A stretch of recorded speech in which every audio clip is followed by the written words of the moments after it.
The fight is on. Biden is out. The Democrats want to win, and they want to win very, very badly. Welcome to Shields and Arrows, where we defend the faith, the family, and the fellowship. I am Pastor Mark Baze, and yes, I'm a preacher that talks about politics because politics does affect our family, and as a matter of fact, it affects the faith because there is going to be politicians that want to control what we say in our churches and what we preach in our sermons, and I am not going to stand for that. We're going to teach the Word of God no matter what.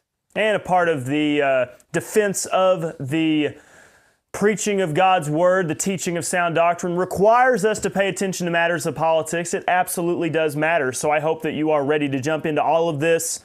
It has been a crazy, crazy 2 weeks, well, really a week of politics, because you had on Saturday, Trump attempted assassination attempt, and then just a week and 1 day later, on this past Sunday, you have the candidate for the Democratic nominee drop out of the race. And what is crazy is, I'll remind you, back in 2020, do you remember when Joe Biden got more votes, more votes than any president in history, any presidential candidate, 80 million plus. And it was just record-breaking, earth-shattering. He got all of these votes, so popular, and guess what? Couldn't even make it through one single term as president. And what is going to come of Joe Biden? Is he going to remain president? Is he going to drop out? Who's going to be the VP? It's going to be Kamala Harris. Or who's going to be the new presidential nominee? It's going to be Kamala Harris. And also, who's going to be the vice president now? What is the race going to look like? Okay, so we're going to be talking about that today. If we get into politics, or if we get into some theology here in just a little bit, we absolutely can.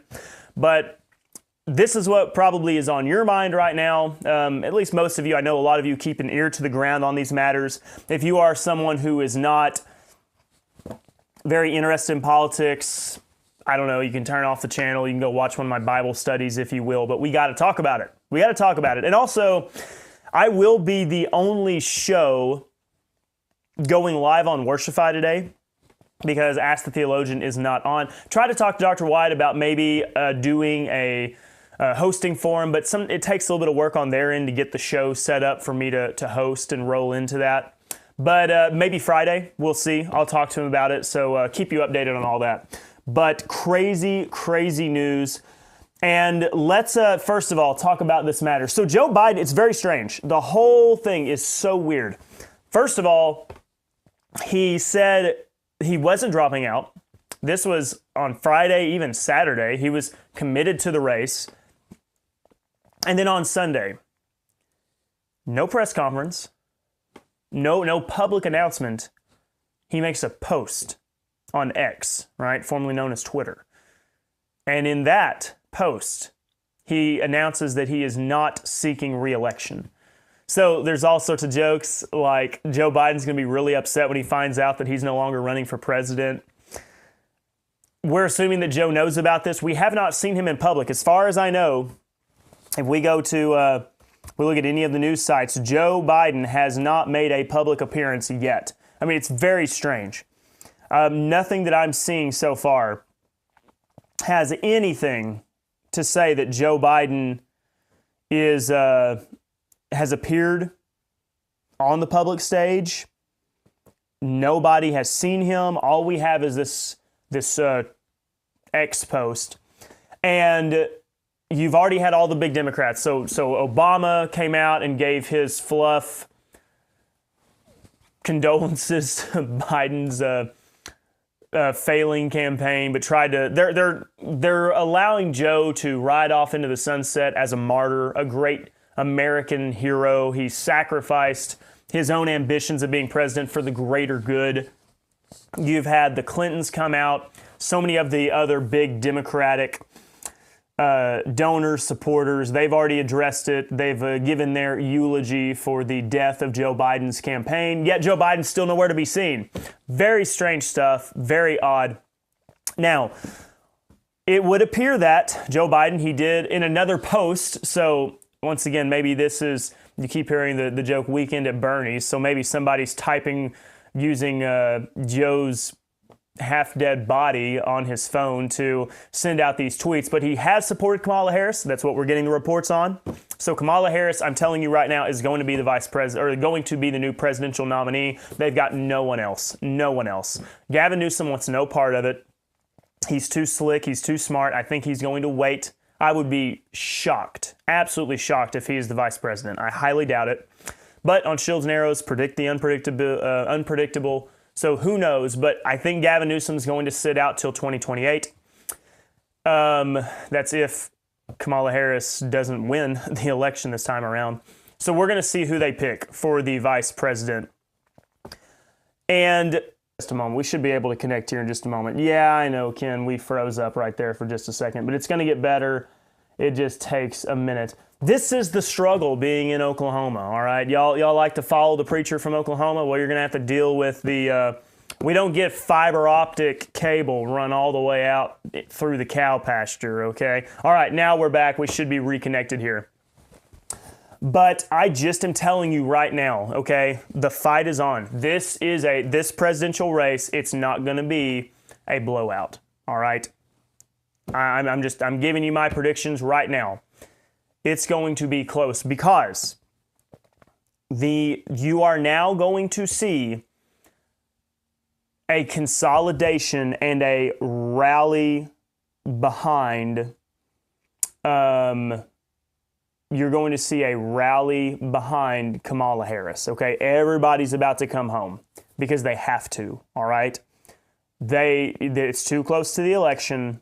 Everybody is going to start getting behind Kamala Harris. Now, they were going to do that with Biden if he was going to stay in, but now enthusiasm is going to be much higher, okay? Much, much higher. Beforehand, there was no voter enthusiasm at all, okay? No voter enthusiasm at all. But you are going to see elevated excitement for Kamala Harris, all right? It's going to kind of be a 2016 Hillary Clinton 2.0. I've already seen the Facebook post from my liberal friends on Facebook. Yeah, I've got some liberal friends. You should be friends with people. Come on now. But depends on how liberal they are. But the semi liberals, I guess. But I've already seen the I'm with her post. Liberals, I guess. But I've already seen the I'm with her post coming out there on social media. So get ready, okay? Here's going to be Kamala Harris's big push. Abortion is going to be on the forefront, all right? On the forefront. Now, this is where I'm going to say something that I'm not happy about, but Trump has been very smart on. Her attack on Trump when it comes to abortion is going to be weak. And it's because Trump has been playing this whole thing very moderately. The truth is, Trump, ever since getting Roe v. Wade overturned, has really cooled down on the abortion issue. And now he's just saying, look, we send it back to the states. Let the states decide what they want to do. Oklahoma will do their thing. California will do their thing. So he's kind of just saying, all right, hands off. All right, I've given the rights to the states to make their decisions. And that's it, okay? And it's a very smart political move. Obviously, those of us who understand that abortion is the ending of a human life and is a moral wrong, it's not the direction we want to be headed. We want to see a absolute ban across the country. But as far as for political purposes, and maybe the long run for the sake of bringing this horrible act of evil to an end, it's what you got to do. And so Trump's being very smart about this. He's not pushing some national abortion ban legislation. He's just saying, let the states decide. And so I don't know how effective Kamala Harris's attack is going to be on the abortion issue. And I will tell you this, Kamala Harris, other than that, women's rights, what does she stand for? Okay? You tell me. In the news cycle, I've been doing this show now for some 6 months. At what point have we ever addressed Kamala Harris having real conviction about anything? She is a ladies' suit, and that's about it. She's been in the public eye for a long time. There's all sorts of stories about her rise to fame. but she's been in the public eye for a long time. But what does she believe in? What convictions does she have? She's not just really a type of person to represent something. So in a way, she's a blank slate. Kind of makes it hard to attack her in some ways. Joe Biden, obviously, he's been the face behind Bidenomics, and he's had his foreign policies that he's implemented. So this is what Republicans are going to have to do. Kamala Harris has been right there with the whole thing, okay? She has been right beside Joe for all of his policies. She inherits the policies, all right? So we need to make sure that the connection is drawn between Kamala Harris and the policies of the Biden administration, okay? These are tied together. So that's going to be an approach that Trump's going to have to take. The rest of the Republicans are going to have to take. But it is going to be a hard fight. This is not going to be easy, okay? Any dreams that you had of Trump winning 40 states, any hopes that you had of Trump taking Pennsylvania, Michigan, Wisconsin, Minnesota, all four of them, I'm just telling you right now, it's not going to be as easy as you think, all right? Right now, yes, Trump still, I would say, has the advantage. I mean, he destroyed his opponent so severely in that debate. And then with the attempted assassination, Trump standing there, fist, fight, blood running down his face, American flag, Old Glory in the background. Trump's had an amazing couple of weeks, a month or so. And he does have momentum, but this is going to be a fight to the very end. That's how divided the country is, okay? This is not 1980s Ronald Reagan going to be able to sway everyone. The Never Trump movement's still there. The devoted liberals are still there. They're going to come home. They're going to rally behind Kamala Harris. We are going to see just how intense this thing gets. And it's going to be a fight. I'm nervous about how Trump handles Kamala. I understand there's inner turmoil behind those that want to see Trump be the next president. Once again, it's not that we want Trump to be the president because we think that he's the savior of the United States, okay? He is the man that got the nomination. He is the most likely conservative candidate to win in our camp, so we're supporting him, right? We don't want to see our border being wide open. We don't want to see inflation like it is. We don't want to see our foreign policy look weak on the world stage and leaders of other nations think they can just, invade other countries at will. And that's what we've seen under Joe Biden. So with that, if we want to see Trump win, there's kind of that inner turmoil. Do we have Trump be... Do we see him be Trumpy or do we see him be more reserved? We've seen a very reserved Trump, right? A very careful Trump this time around, okay? And I understand there's two sides to this. And I know that what got Trump on the map was being Trumpy and not being afraid to say anything. And what he did was he won the hearts and minds, if you want to use that terminology. He got the support of the conservatives, okay? How else was a New York realtor, businessman going to win the hearts of conservatives and get their support if he did not come out and have the Trump moments, right? But the question is now is, can he appeal to others? I think that there's a healthy balance. I think that Trump can remain Trumpy in a lot of ways. He can use that big, what's the word I'm looking for?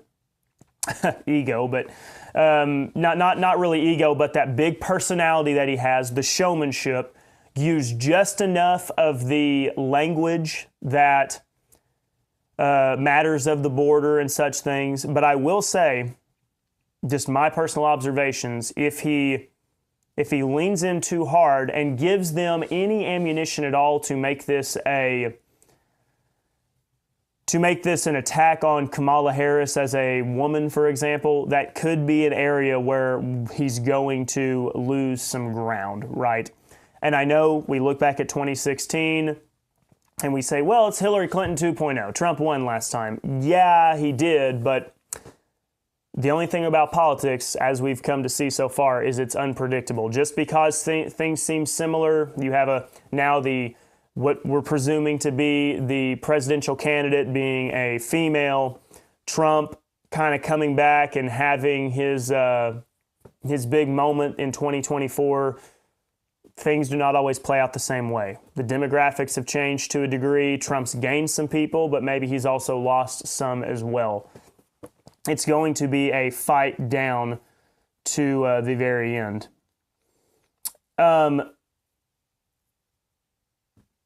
Let's see. I do want to point this out. You have to admire the Democrats in this aspect right here. They are dedicated to winning. They are dedicated to winning. They want to win badly. As a matter of fact, I was having a conversation with Dr. White yesterday, and his exact words, he probably doesn't want me to quote him, but he doesn't care. Or he probably didn't think I was going to quote him. But let's see if I can get it pulled up really quick. He used a particular term. The word he used was, anyways, I can't find it. But he agreed. He said they are committed to winning, right? But the Republicans could learn a thing or two, right? Conservatives could learn a thing or two from the example that the Democrats set. They are so committed to winning, they are willing to yank the current seated president out of the race in order to win, right? That's how bad they want to win. Now, we'll see if it works out for them. Is it a guarantee that they'll succeed? No, but they're willing to try. And they are, just get ready. The money's already pouring in to support Kamala Harris. We've already got reports that donors are giving a lot of money to her. The media is going to rally behind her. Now that they've abandoned Biden, she's going to get the full support of every single Democrat politician. Nancy Pelosi's going to support her. Chuck Schumer's going to support her. AOC, you name it. She is going to get the full force, and they are going to give her everything that she could possibly want. The Republicans do not have that killer instinct in them, right? They just don't. They don't have the killer instinct. And it's because, I don't know, I don't understand. It's almost like conservatives have a fascination with losing to a degree, because it would not surprise me. Like, this is the most conservative thing to do would be mid-August, try to pass some bill on, I don't know, limiting Medicare, or even doing something crazier like a national bathroom policy. Republicans' ability to clutch defeat from the jaws of victory. The Democrats do not have that mentality of stepping on the rake. They have a killer instinct. When the Democrats smell blood, they attack, right? So what the Republicans need to do is actually kind of look and pay attention to what they're doing and learn something from their opponent's playbook and be willing to win. I think so often Republicans would rather lose with dignity than actually win a race, actually get to exercise power. They would much rather complain about the Democrats exercising power. And I'm not saying use some of the methods that the Democrats use, right? I think some of their means are not very, straight and narrow, maybe a little bit nefarious sometimes. But what I am saying is have a winning mindset. Are there issues that we would like to address? Absolutely, yes, okay? There's things that I want to see Trump do in his next term that, if he wins, would be excellent. But you know what? Right now is not the time. Right now is not the time to get in the nitty-gritty details of whether it's cutting spending or some of the social policies that need to take place, you name it, all right? getting some of the ridiculous DEI out of the military and Secret Service, you name it. There's a lot of stuff that's got to be fixed.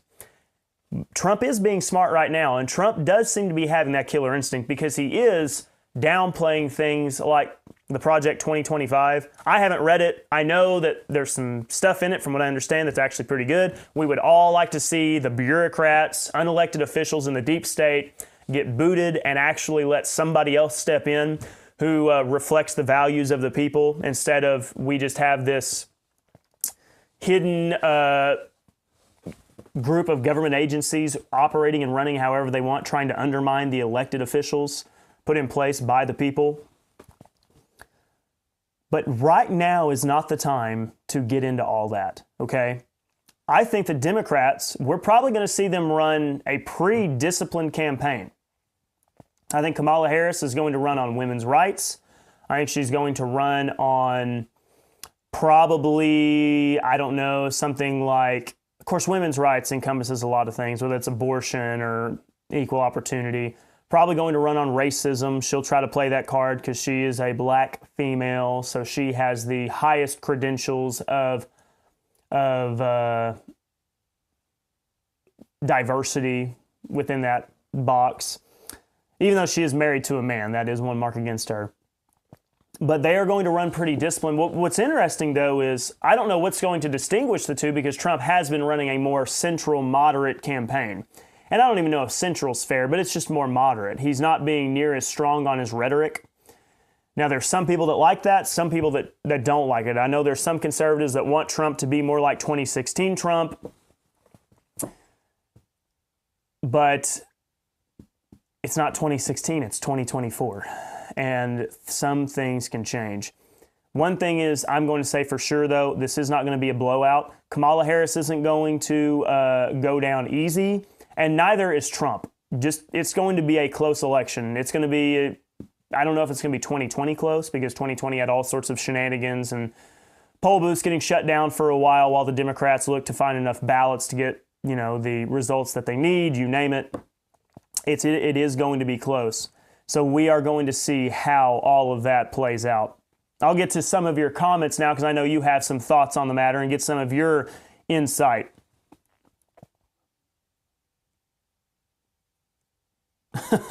Scott says, our democracy isn't looking so great right now. I can't even imagine the utter chaos going on amongst whoever runs this circus. Not my monkeys, though. Who is running the country? That is a great question, because it's not Joe Biden. Does Joe Biden even know? Has anybody told him yet that he's not running for president? That's a big question. Who is the one pulling the strings? Who's the one in charge? Jill may have, this whole thing may end in dramatic fashion, because Jill may be holding Joe up in the Oval Office, and who knows? There may be a standoff in there. Jill Biden's not going to go down without a fight.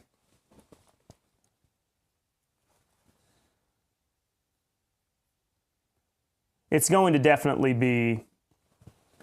going to be Kamala Harris for the presidential nomination. We have a new listener, not a new listener, but first-time commenter. We have Rick Allen. Hey, Rick, great to meet you. Hello, Mark, long-time listener, first-time commenter from Charlotte, North Carolina. Love your channel and your biblical view. Hey, Rick, it's great to meet you. Thank you so much. I really appreciate that. Great to know that we're finding some more people, and you care about what we have to say, what we have to do with this ministry. And thank you. Continue to listen, and hopefully you'll be able to stay with us for a good long time as we grow this ministry and be able to reach more people for the sake of good, sound doctrine. But at the same time, sometimes we got to talk about matters that affect us in the here and now, because a part of good, sound doctrine is understanding that the kingdom is not established yet. Christ is not here reigning on the throne. We believe in a future physical kingdom. So you know what we got to do right now? We've got to run things on earth the way that we need to. And so it's our responsibility to make smart decisions, and that involves matters of politics and government. So we've got to be involved. If we take a pacifist, stay out of it approach, then who's going to step in? We want to make sure there's a good biblical worldview that is having an effect on our government and our society today. So Rick, great to meet you. Thank you for joining us. So Scott says, want to bet Harris will debate Trump? I would not. I don't know. Harris is not a terrible debater in some ways. If you'll recall, when they had the primaries in 2020, or was it 2019, she actually was doing really well at the beginning, but she kind of had only the one thing, Biden was against busing, or was it for busing? No, I think it was Biden was against busing. Maybe that was the whole thing. And she started out kind of strong, then fell apart. She'll do better in a debate against Trump than Biden would, obviously. I don't know if she'll debate him or not. We'll see. We'll see. But Trump will need to be on his game. Like, we'll need good Trump, and he'll need to be focused and focus on policy if he debates her. Harris has had 45 staff members, all but 5 have quit.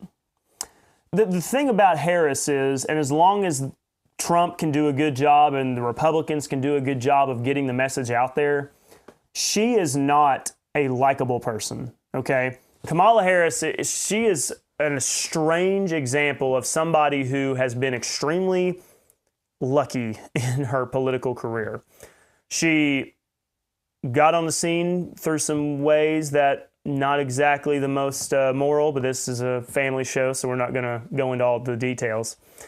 And she has just managed to be in the right place at the right time. I guess luck is somewhat of a political skill, but she is not a likable person. How many times have you seen the clips of her laughing, cackling like a crazy person? She's always known for trying to use fancy sounding terms and putting them together in such a way that makes her sound like she's this deep thinker, really intellectual, being unburdened by what has been. She is such an empty suit that all she has is these vague statements and oratory rants, not necessarily rants, but she'll just go on speaking, and if you had the sound turned off, you would think maybe she's a very deep thinker talking about very complex matters. But in reality, when you listen to what she's saying, she is just rambling but using fancy words. So it's not that she is a deep thinker, but she is somebody who can get up there and almost fake it like she's somebody who is a deep thinker. She's not genuine. She's not a genuine person. When she was accusing Biden of being a racist, and then what does he do? Turns around and picks her as his VP. She was asked about the racist accusations, and her response was, "It was a debate." And then she goes into her laughing hyena, cackling. She's not a very genuine person. She is very fake, and if people will notice that, I think that they'll realize that she is not very appealing. Rick says he would destroy her, but she won't realize it. See, I think so. I think that if we have a good, disciplined Trump, focuses on policy, I think that he will do fine against Kamala Harris, but Kamala Harris won't understand. She won't realize whether or not she loses, and unfortunately, neither will the Democrats realize if she loses.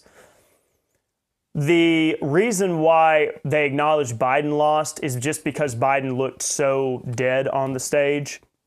But as long as Kamala Harris can ramble using words that sound semi-intellectual, they're not even going to realize what happens.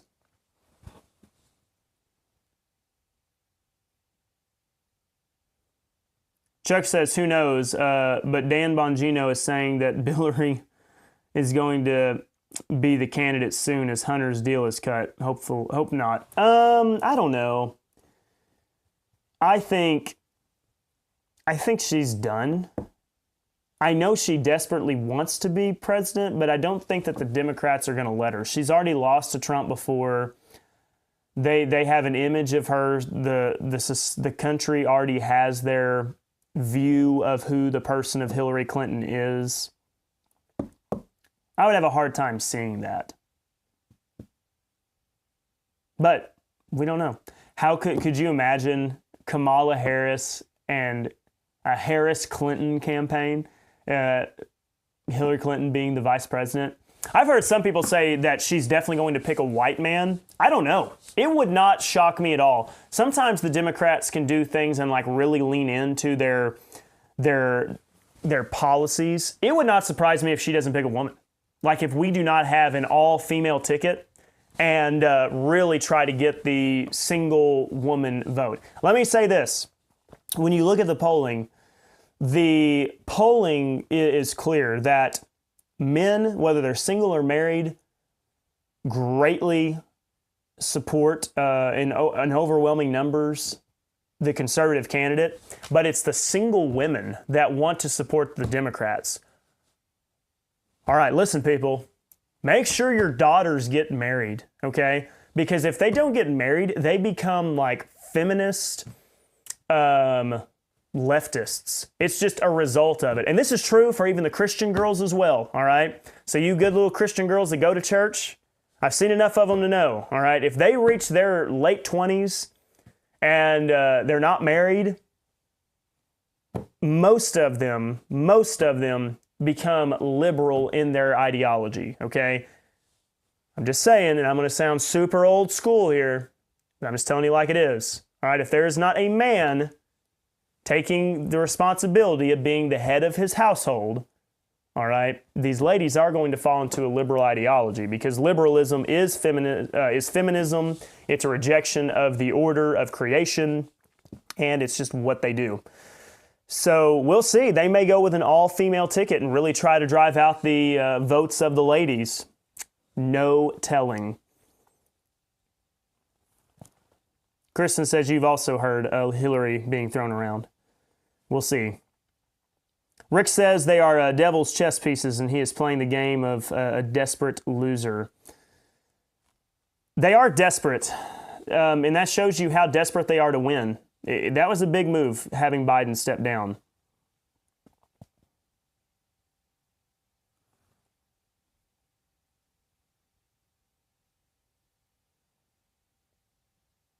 Kristen says, I could train a monkey to do better in a debate than Biden, and I don't know anything about training monkeys. That just shows you it's bad. And what's amazing is how do they expect Biden to last until January? If he's unfit to run a presidential campaign, how can he operate and do the job as president? But you and I all know the truth. Joe Biden is not the president. He is in name only. And there is such a poetic irony to all of this. Joe Biden, who has wanted to be president for decades. The first time the man ran for president, I wasn't even alive, all right? He desperately wants to be president, tries and tries and tries. He finally wins, right? Riding the coattails of Barack Obama. Wins the presidency in 2020 under some interesting situations. Lots of questions surrounding 2020, but we're not allowed to talk about all that on YouTube. One reason why you can go over to Worshify and watch there. But he wins the election, and then in a case of Wild West justice is such a failure in policy and also a failure in his own faculties, doesn't even run for re-election.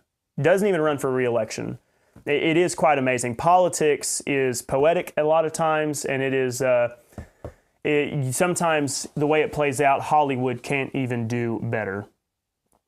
Rick says, I think you are overestimating her intelligence. I think it has been luck. I agree with what you're saying. Kamala Harris is not somebody who is deeply intelligent. She is just someone who can play it as if she is sometimes, okay? All I'm saying is she's going to be a formidable opponent simply because she is alive, unlike Biden, and she is going to have the full backing of the liberal Democratic establishment. And when a Democrat candidate has the full backing of the Democrats, now remember, Trump has been benefiting. CNN has turned on Biden, MSNBC turned on Biden, you name it, okay?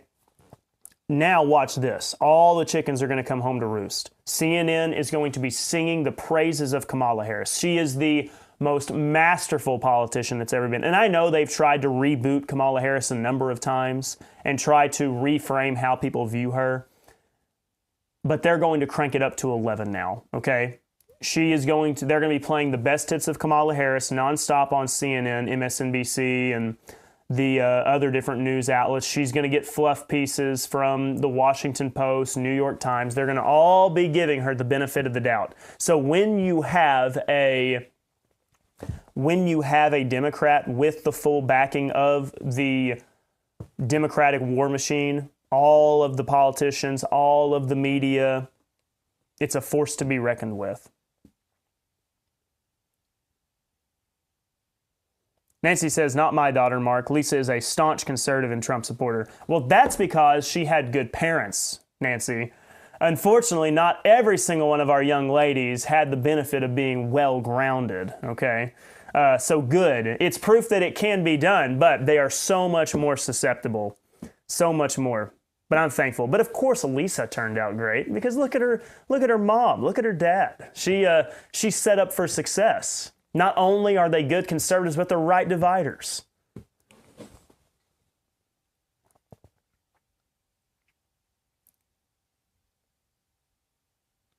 Chuck says Dan's going so far as to say that she's the presidential candidate and not the VP. Yeah, I think it's going to be an automatic. Oh, wait, talking about Hillary here. A rematch of 2016. Many Dems still believe that Trump stole 16. Yeah, it's funny, right? Trump stole the election 2016, and then conservatives who have way more reason to question the 2020 results say, I don't know, we think that election was rigged. How dare you reject our democracy, the democratic process? We'll see, okay? I'm just going to say I would be doubtful of it being Hillary. Now, who knows? It could always happen. I think it's going to be Kamala, though. And I think that we're going to know it's going to be Kamala very soon. I would not be surprised if...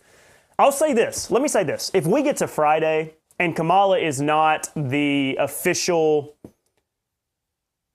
candidate, and now I know that she has to accept the nomination, but if she is not... If the whole field hasn't consolidated behind her, which most of them have already, but if she is not running away with it as the nominee, then who knows? Who knows what could happen? We're going to find out. Your prediction is Kamala president, Michelle Obama vice president, coming from Deb. Deb, we'll see. I don't know if Michelle wants any part of this. I think that she had her opportunity. I think 2020 could have been her big chance. But we'll see. I'm not sure, though. We'll find out on all that. I will say something that is helping Trump right now, and that may get him over the edge, is you have seen a large number of people support Trump this time around that would not have dared do so publicly. The fact that you have, Hulk Hogan endorsing Trump, you have other Dana White coming and publicly endorsing Trump. These are big time figures. Elon Musk, even Mark Zuckerberg. This is amazing to me. I hate that we share the same first name, but he actually is not going to endorse the Democrat nominee. That's quite amazing. Just the fact that he's not going to endorse the Democrats is a very, very big deal.